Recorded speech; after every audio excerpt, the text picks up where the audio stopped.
everybody, I'm Bree the plant lady, and today I am, well, breaking ground on the very first bed here at the Carolina Garden House. Now, for over a year, I've been planning this concept in my mind, and now that it's actually happening, I'll say it's a bit intimidating. It's a plant palette that I don't have a ton of experience with, and it's an approach to design that I also don't have much experience with, or any experience with at all. A little background on me, I studied landscape design like over 20 years ago. My primary focus in the horticulture industry has been trees and shrubs, not herbaceous. And in recent years, I've gotten to be really well versed with growing vegetables and integrating food into landscapes. But a landscape that is entirely derived of native perennials is totally foreign to me. And so I'm excited and nervous at the same time about diving into this. I have no idea if I'm doing it right. I actually kind of think there isn't a right or wrong, because no matter what, I'm gonna learn from the experience, and that's really what matters. Now, in previous videos, I talked about why I have put down sand instead of compost, and that's really to help keep these plants more in check. Like, they need to have leaner soil so they don't grow exponentially or spread and sprawl and make a mess. My goal is to kind of lean into this meadow concept, but do it in a way that still reads as really legible and designed and purposeful. It doesn't necessarily look like any of those things right now, so we'll just see how it comes. Let me give you a close-up on what I have placed and maybe some thoughts behind why I have things placed in these areas before I get started on actually putting them into the ground.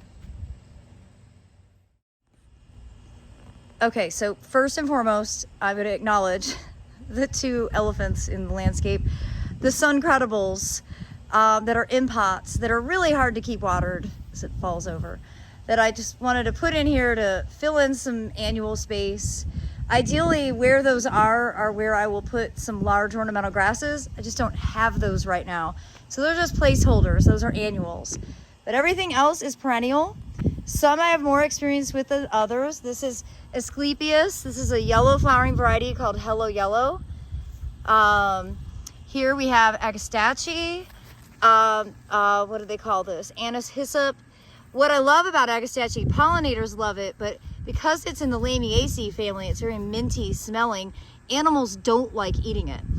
Probably my biggest concern with this plant palette as a whole is how quickly deer and rabbits could just completely eat everything.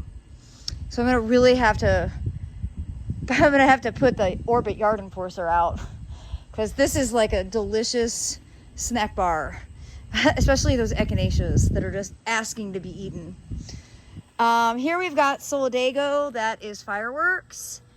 I did a line of Salvia gregii right along the driveway. It's probably not accurate now, but in years past, these haven't always been reliably hardy. These are more native to like Texas and Mexico, and I'm counting them as native because North America native is sort of my aim. I'm not getting so specific with regionality. I've got some cultivated strains of echinacea. This here is white swan, and I think that's just Baptisia australis. Some more Agastache.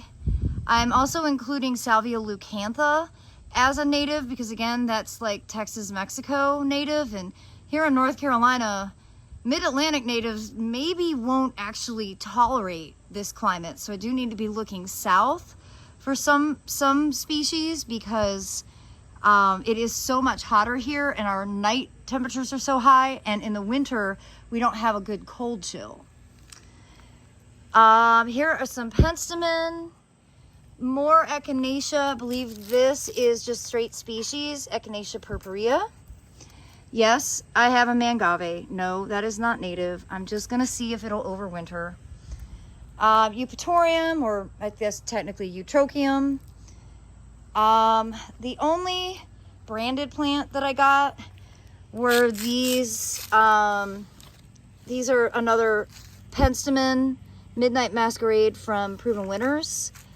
I think that it will be really pretty.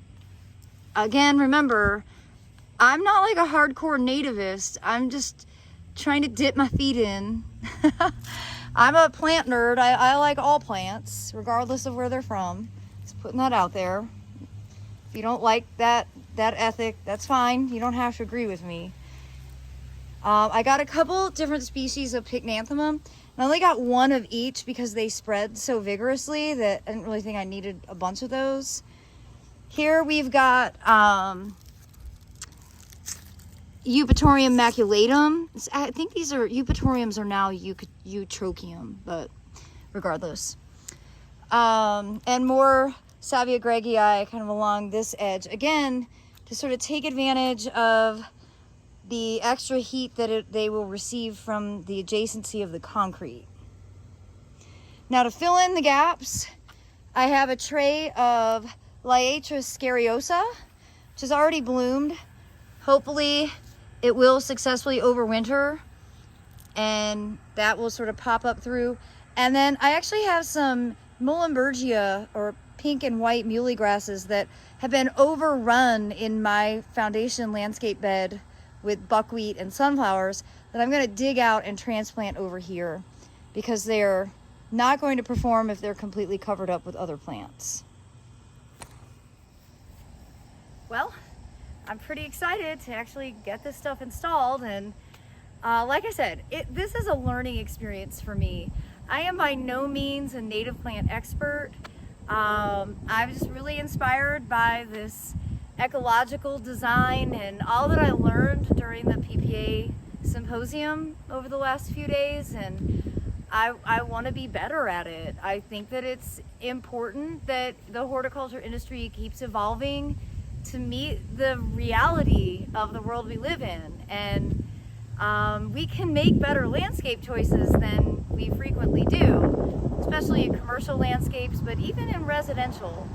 And I think this is one approach to being a little bit more conscientious, and I want to be a thoughtful part of the conversation and learning curve so that I can help, give all of you advice. And so, as nervous as I am, I'm ready to jump in and do it. Okay, though the bed is made entirely of sand, my gut is telling me that I should add a little bit of soil cube to each hole that I put plants into, just to give them some organic matter so they can root in. And I don't know, I am so not used to planting in a sand bed. Like, this is the opposite of anything I would do. Like, this is sand, native sand here. So I've just added sand to existing sand. It's the opposite of what I've been trying to achieve for the last decade. So some habits are hard to break. I think it'll be fine. I'm just gonna add, not a ton, just a little bit of soil cube to give me some peace of mind, whether that's rational or not.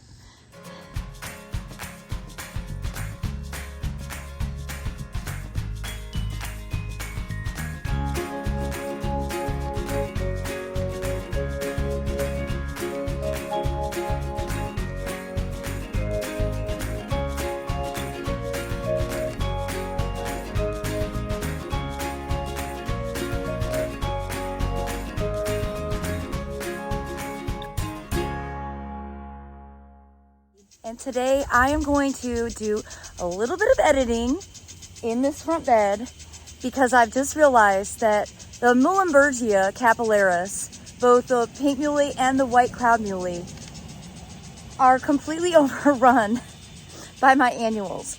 And see, this is what happens. I kill perennials because annuals grow so abundantly, and I don't want those grasses to die.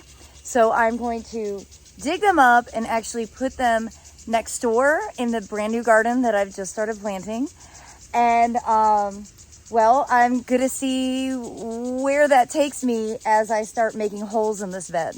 So stay tuned for this progress as I make the second week of August. This is not at all the time of year I would recommend doing any of the activities that I'm about to embark on, but I need to get it done. So if you watched the video when we planted this less than 2 months ago, you know we put in some muley grasses, and well, they're here, but they're barely getting any light. I mean, look at this one. It's so deep and dark, and it's another one deep in there. So I'm going to try my best to not destroy the whole garden by digging these up and getting them transplanted into an area where they won't have to have so much competition.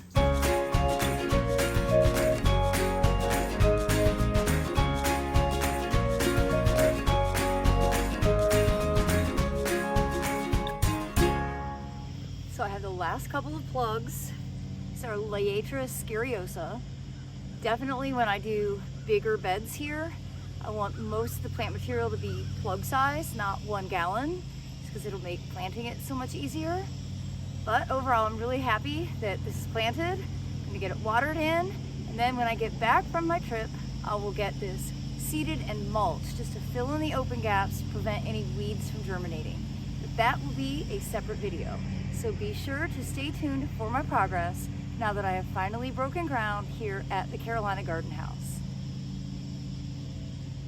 So you might be asking yourself, how is this a foodscape? And the bottom line is, it isn't right now.